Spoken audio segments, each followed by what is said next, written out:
In this video, we're going to show you how to install the front license plate bracket on your Jeep Patriot located on the front bumper. Now, after you've removed your front license plate, if you have one there, you're going to go ahead and access these 4 10mm screws, loosen and remove these.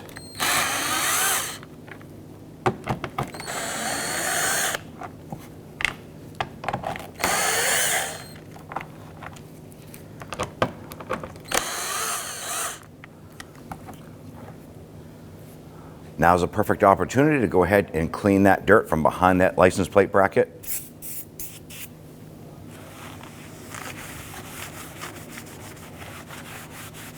Once you've cleaned everything up, go ahead and take your new license plate bracket. You can use the supplied screws.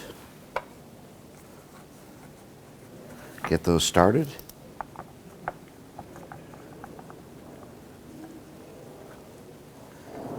Now these here have a Phillips head insert in them.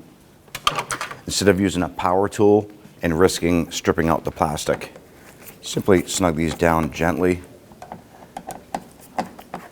You could also use a 10mm ratchet by hand, but the screwdriver works just fine. Now that we're secure, go ahead and install your license plate and you're all set. When only the best will do, demand TRQ. The only company that lets you view before you do. TRQ is committed to offering the highest quality aftermarket auto parts that are engineered for peace of mind. Thanks for using and viewing with TRQ.